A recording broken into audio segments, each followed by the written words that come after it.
Well, good morning. It's great to be here in Columbia County. Madison, please. We're Bring Your Kid to Work Day. We're doing this. We got another great retail pharmacy announcement in Jacksonville, which we're excited about. And then we're going to the TPC. That's our old neighborhood, and Madison's our only kid that really remembers us living there. So we're looking forward to doing that. Before I talk about what's happening today, which we're really excited about, I just want to point out, U.S. News and World Report, they do a lot of rankings about education, and we're still number one ranked for our state university system. We've been number one now for the last 5 or 6 years, so we're really proud of that. But we're also improving in the K-12. So when I became governor, we were 40th under those rankings. Now we're 16th. So our overall education rank under U.S. News from pre-K all the way through the universities is number 3 in the country.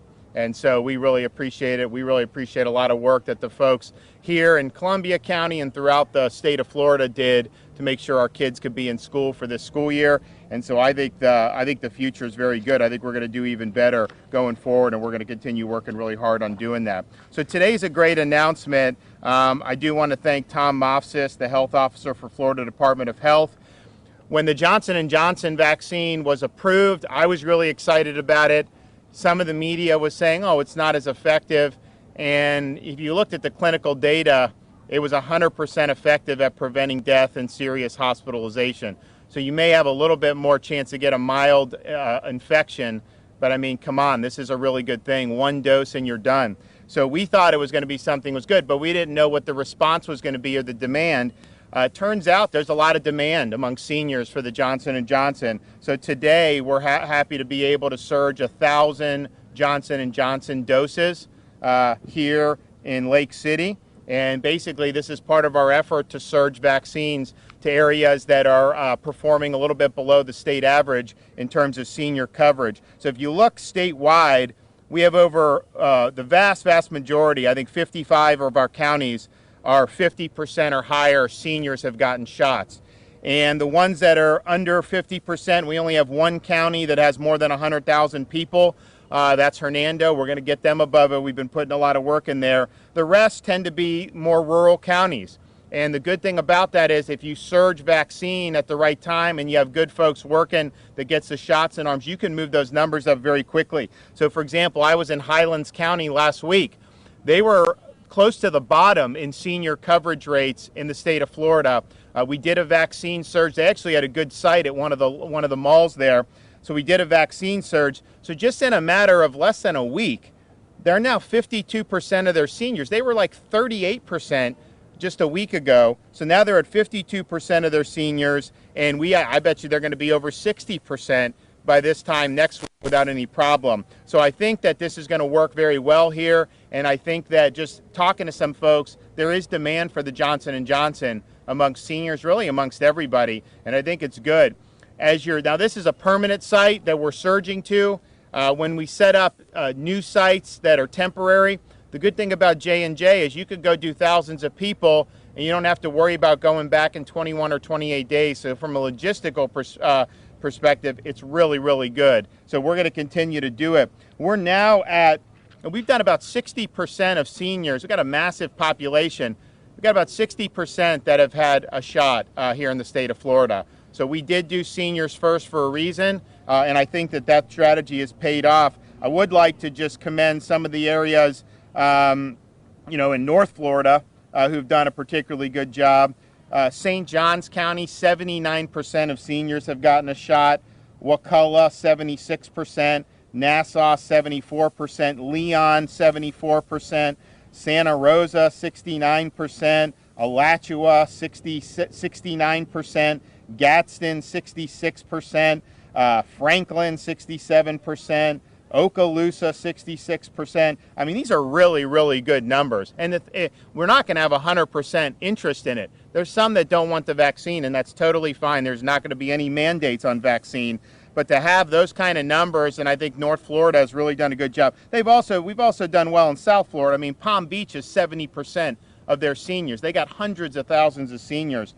Broward is almost 2/3 down in Broward. So we've done good across the state, but I think North Florida in particular, Clay is hitting 60%. Most likely we'll hit that today. So those are really, really good things. We're getting close to 3 million seniors reported as having received shots. The way this works is the reports lag by 4 or 5 days. I mean, you go back and look last 4 days of the week, we were doing 100,000 shots a day for initial doses. But if you had looked at it last week, it wouldn't have appeared that way yet because they add it. So I think we're probably at 3 million seniors either today or tomorrow, regardless of the reporting.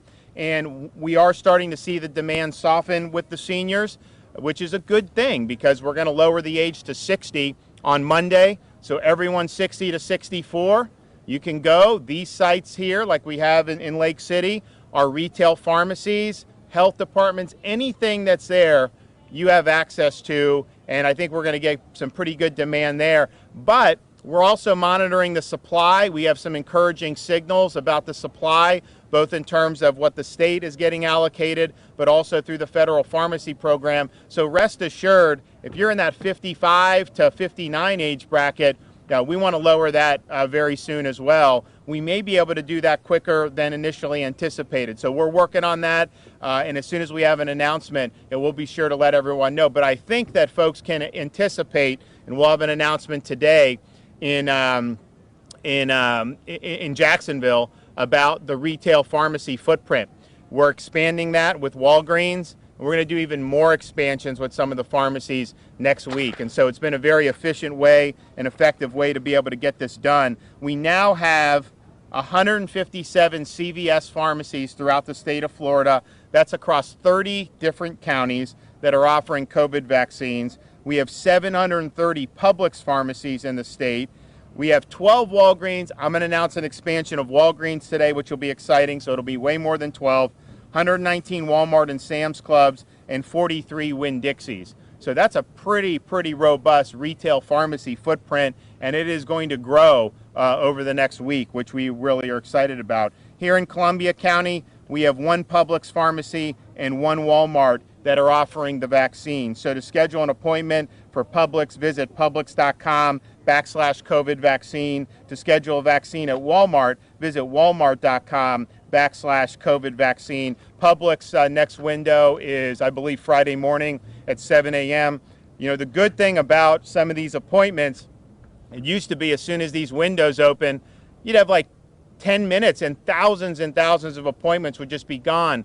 And now the window's open. And so you have a much better chance of getting that appointment now just because we vaccinated so many seniors that the demand has really softened, which we really appreciate it. So we're going to continue working hard on this. We haven't gotten any additional J&J for this week. We don't know that we're going to get any for next week either, but probably the week after that we'll start to do it. I think the production on that is going to ramp up very quickly. So we could be in a situation, go down to 60 on Monday, we get to 55 relatively soon, and then if the supply floodgates really open, we could be in a position sometime in April where it's just available and people can get it. And so that's really exciting because if you go back to the beginning of January for when we were getting 230,000 doses a week for a state of 22 million people with 4.5 million seniors, that's a much different situation than where we were just a few weeks ago. So I'm excited about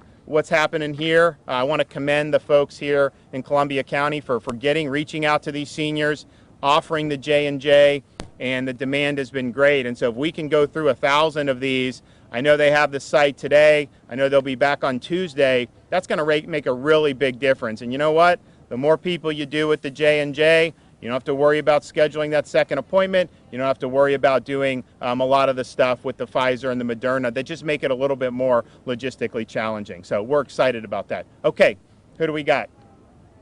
Yes, ma'am. Yes.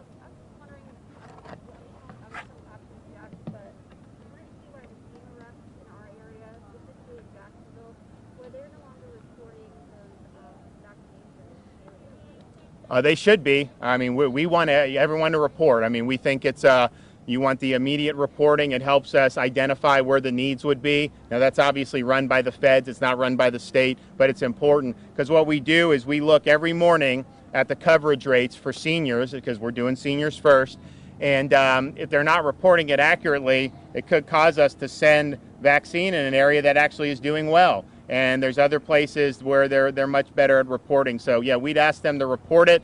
You know, usually you have 72 hours. I mean, our emergency order says do it within 24 hours. I think we're seeing that there is a delay in reporting, because if you look at today's numbers in terms of the number of vaccines that have happened, say yesterday, pull it out here.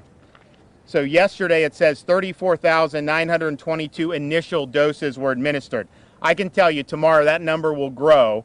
Yesterday, or excuse me, March 9th, they're now reporting almost 87,000. Yesterday that was like 44,000. So there's somewhat of a lag, but I think it's important to try to get it in real time as quickly as you can. It helps with everything. I mean, the more it gets in quicker, the easier we'll be able to get it to 60 and 55 and expand it to all the folks who want it.